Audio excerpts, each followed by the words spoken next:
Are you guys scared to walk into the gym? That's why you haven't tried any of like combat sports like jiu-jitsu, kickboxing, or MMA?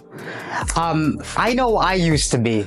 And in today's video, I'm gonna show you how to just mitigate that fear and go into it so that you could change your life with the art of kickboxing or any combat sport that you want to do.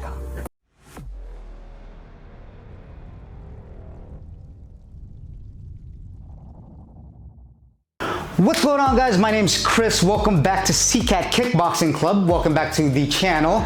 If you haven't done so yet, please subscribe, like this video only if you're getting value out of it, and share this video to anyone that wants to learn the art of kickboxing, because I promise you, if you do it long enough, it'll change your life. Also, I run a podcast. I'll click the show links down below. It's called the Speakeasy podcast. I talk to high-level fighters and practitioners, hobbyists, your everyday Joe, and you can really get a lot of value out of it. It's some of the things I talk about, it's like a lot of mental, like what I'm gonna talk to you about in this video.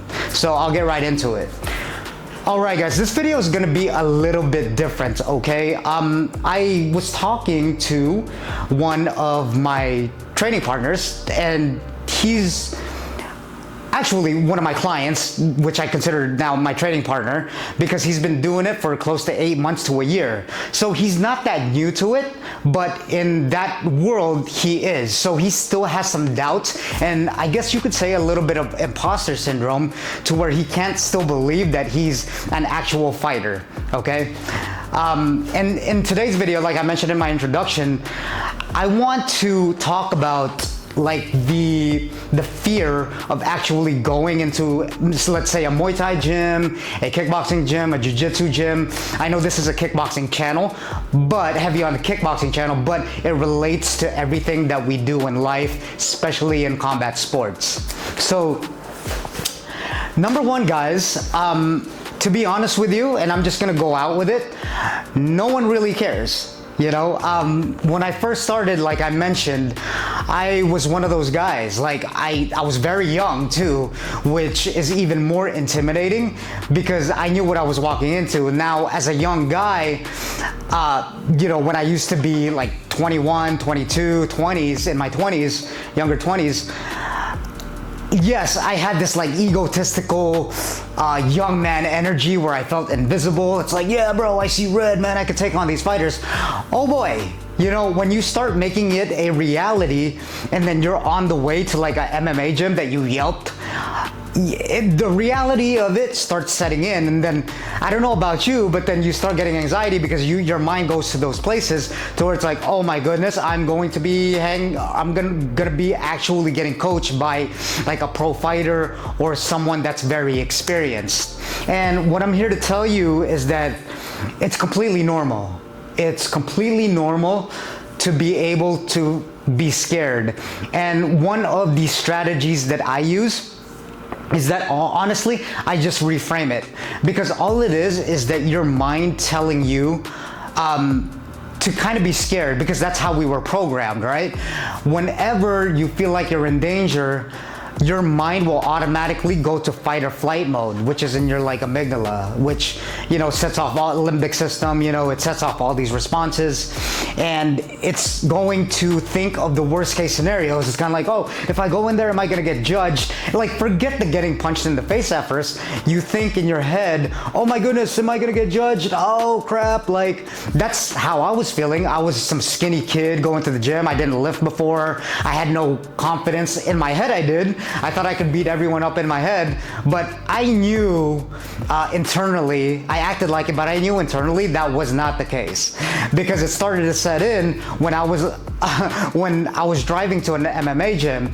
And the reason why I drove to that MMA gym is that externally I was confident, but internally I know I didn't know shit, right? And excuse my French, but yeah, so look, it's natural for everyone. That's number one. It's really natural for everyone to be scared.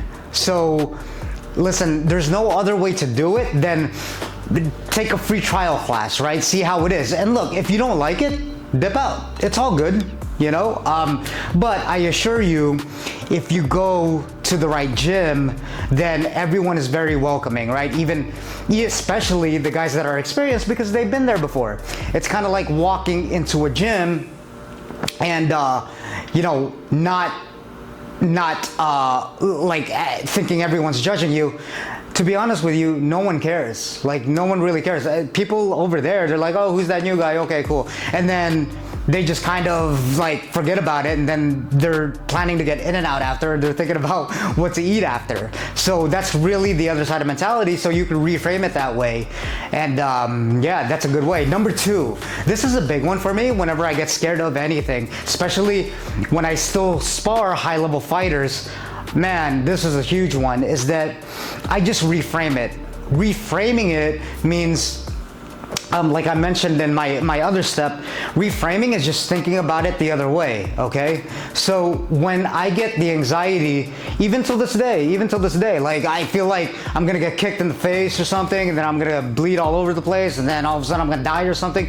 That doesn't happen, but because I go with people that I trust, and make sure to do that. Make sure you research your gym and go with people that you trust. But the thing is that whenever I get anxiety, even when I take a communications class, right, public speaking course, and I promise you this will relate to combat sports, or one of the scariest things is fighting someone bigger than you, and all of a sudden, you know, like I said, I've been doing it for years, is to just reframe it and say that you're gonna do something great. That's literally what it is. I like to reframe my thoughts.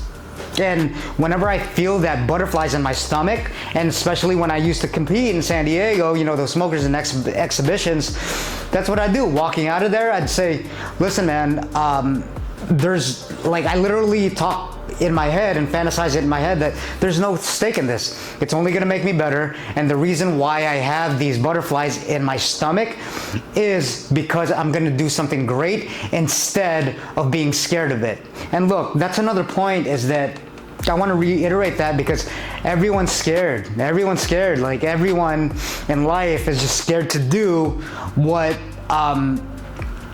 something exciting that they're gonna do. That's why they're scared. They're scared of uncertainty. They're scared of the worst case scenarios. And look, I completely get it, but most of the time it's such a mismatch from our back to our ancestor days that we still have that, like, you know, thought of like a bear's gonna eat us. But it's not like that. Even in combat sports, I can tell you from personal experience. Now, I want to reiterate that you want to find the right gym with the people that you trust. That's why take a trial class, you know, get a friend that's been doing it to come with you so you feel more comfortable. And then once you get there, just go in there, right? Just reframe it and be like, oh, well, no one else is doing this. I have the balls, or, you know, scrotums to do this, and just get in there. So that leads me to my third practical step into just immersing yourself. I just said it. It's to immerse yourself when you're on these classes. Everything's connected, guys. From step 1 to step 2 to step 3, I like to think in steps because it's structural, right? It's like a routine pattern. And the thing is that just immerse yourself. Personally, for me, even again, since I've been doing this for a very long time, sometimes I don't even want to go. I mean, sometimes I still get butterflies just doing a fun jiu-jitsu class, because a little bit, I mean, I grew up with anxiety. I was very unconfident in myself. And then, you know, a friend recommended me to do martial arts, and I thought, like, watching Mike Tyson, Manny Pacquiao growing up, that I was like, man, that seems like it's cool to do. And then I just woke up one day and I was like, you know what? I kind of want to be confident. I don't want to live like this anymore. So what I did is, and this is going to be hard to do, it takes some practice, so do the first 2 steps first. When I was in class, and this is when you already are in there, you know, you kind of have social anxiety, not even just practicing jiu-jitsu itself, you're kind of scared to talk to people, you know, because you don't know them and you feel a certain uncomfortableness. You're literally grabbing them in the clinch when it comes to kickboxing and all that. But what I would suggest is just to immerse yourself, meaning that, listen, you're there, focus on have tunnel vision and focus on what you need to focus on, and don't think about anything else. So what I'm pretty much telling you is to live in the present. Live in the present moment. Like, when you can learn to do that, and you can do that on an everyday basis, when you're writing in your journal, or when you're doing homework, or when you're at work even. I know our mind tends to drift, but you can actually just train your mind to be focused and immersed and time block it into what you're doing. So yes, it's normal again for us to get distracted by the things that we're doing in combat sports particularly too. But then when you get into that flow state, and then you can be like, okay, I'm here to learn. That's the whole point. That's a good reframing, is that I'm here to learn. I don't care about anyone else, because that is my objective. Look, it's cool to talk to people, socialize as much as you can, build that community, but just be within yourself. You're there to learn kickboxing.